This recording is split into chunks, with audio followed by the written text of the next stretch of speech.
Welcome back to this week's episode of The Follow-Up, where we recap this week's sermon so you can grow deeper in your relationship with Jesus. I'm here with Pastor Jack and Pastor Jeff. Welcome, guys. Hello. Good to be Hello. Yes, we are going to be diving into Genesis 24, talking about the life of Isaac and Rebekah, the successful proposal, finally to have one. So, Jeff, I want to kind of turn the tables over to you for a bit because you did your sermon a little bit differently than our standard here at Spring Lake. Can you talk us through about what that looked like?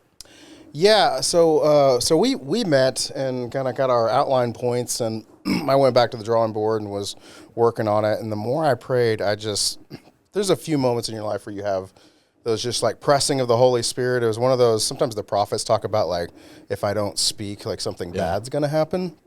I had that happen Thursday. Like it was like a Wednesday going into a Thursday. Like I couldn't sleep, and I just honestly felt I'm supposed to invite Kara in and share, yes, our story, but really her side of our story, because I think there's a lot of what she experienced that was shared, particularly in the 10:30 service. There were some specifics there that related to the servant a lot, and kind of our coming together, and so we basically took the same outline points and kind of weaved those into a lot of those points mirrored and matched up with some of our kind of our engagement period and dating period and how the Lord kind of brought us together, and specifically even very specific prayers just like the servant had. And so I just, overwhelmingly felt like, hey, this is an opportunity for us. We don't do this very often. Right. We want to do more and more testimonies.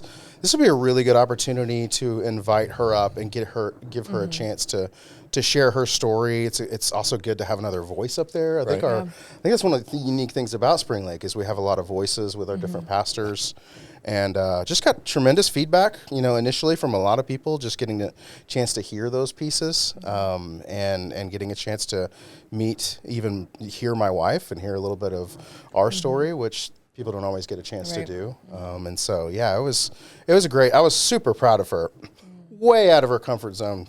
I referenced in the sermon, I'm like, she would much rather be in a coffee shop sharing this in vivid detail, and getting all the nuances out there. And I'm asking her to be on stage and sharing a very shortened down, summed up version, which is not her preference, but she did awesome. I'm super excited to see. And now you owe her. So yes. I know, I was going to say. Yes, this is very true. Yeah. So it was good. And you can go watch Jeff's sermon, A Successful Proposal for the Downtown Campus, on our YouTube channel. So one of the things I would love to know from you guys, as we've kind of been talking about going through the book of Genesis, some of these are stories from the Bible that we've heard before, or that we've studied, we've given messages on previously.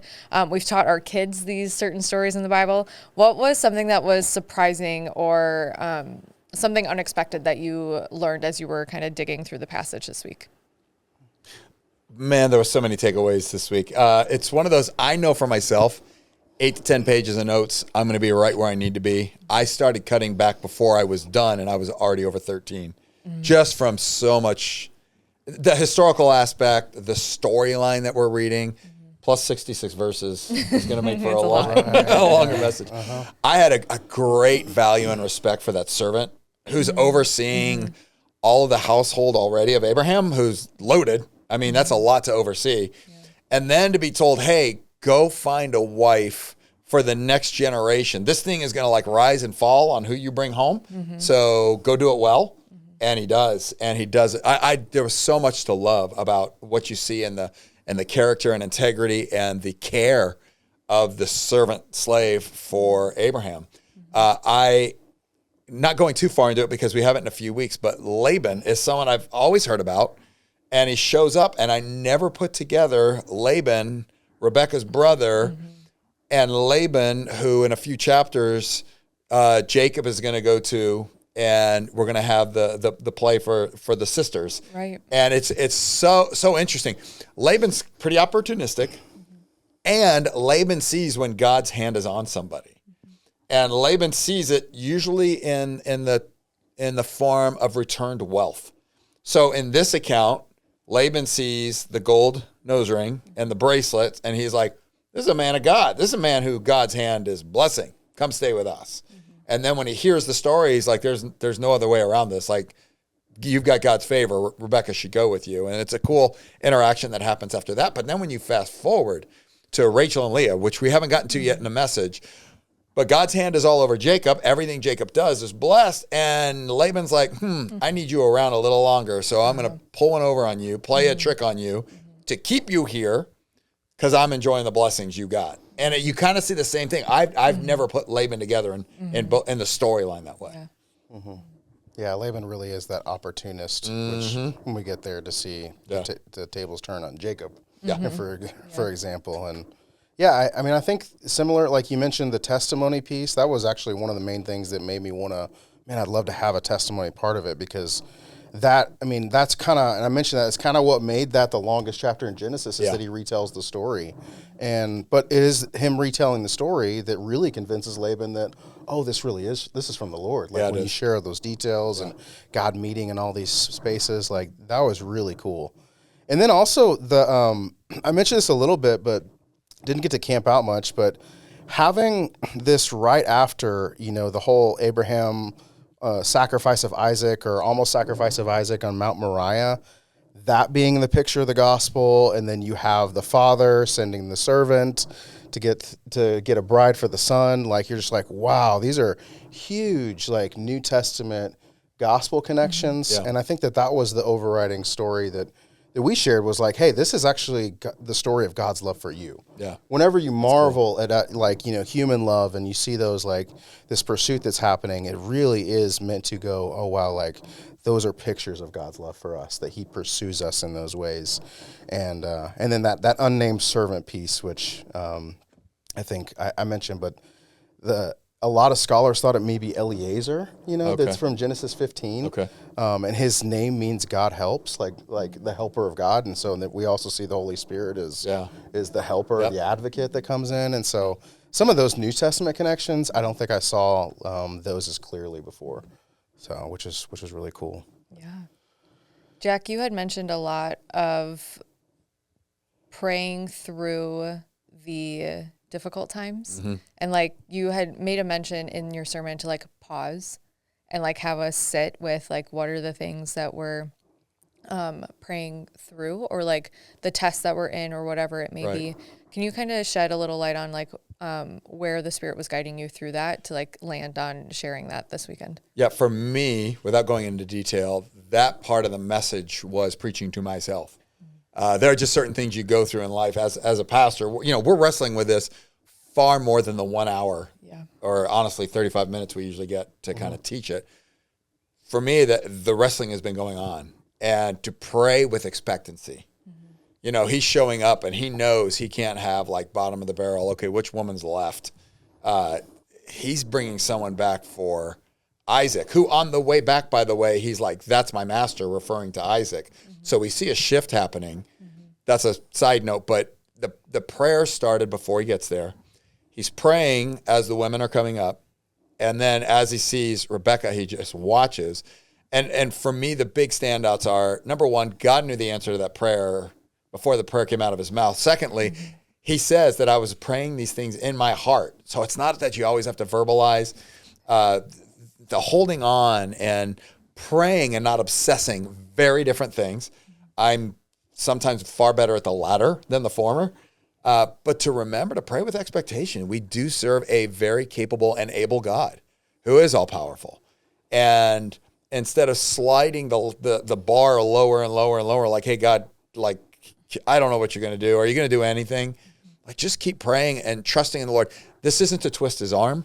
This isn't trying to force him to do anything, but it's pray. Honestly, for me, it's praying above the circumstances and remembering who's got it.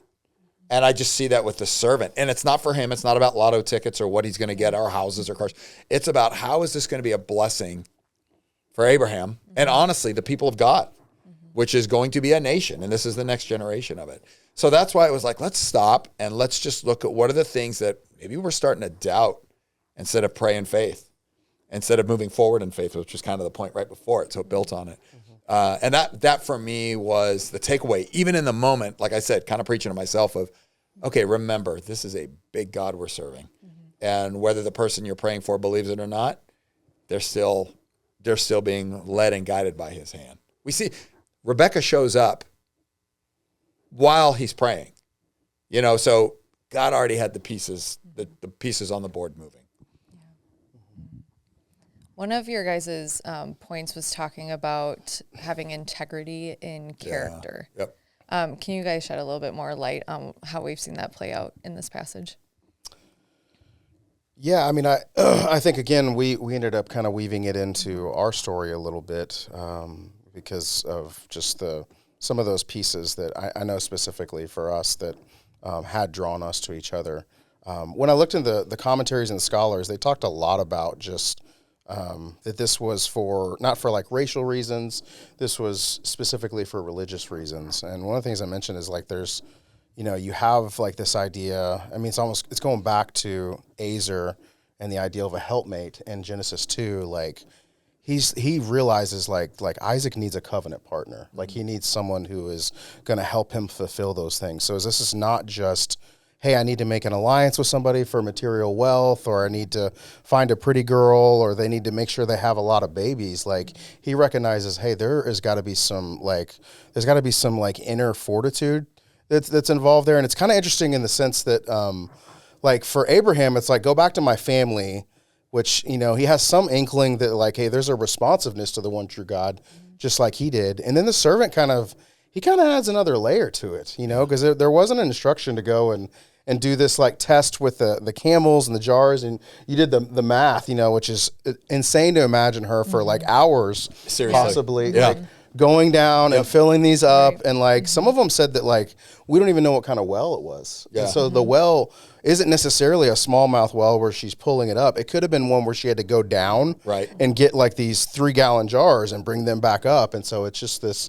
And you're seeing this wasn't this was her wanting to be generous and hospitable. And I think that was, and then even so like when he puts the nose ring and the bracelets and those kind of, at first when I saw that, I thought it was like, oh, he's marking her as, as the bride.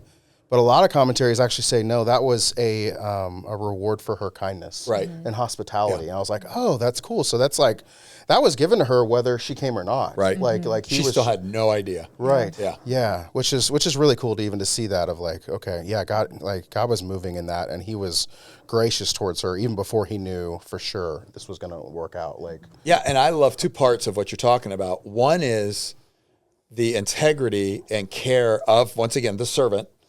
I mean, first of all, you're trusting him with everything. Now you're trusting him with the future generations. And for those of us who have grown kids who are married, a child in-law can make or break a home.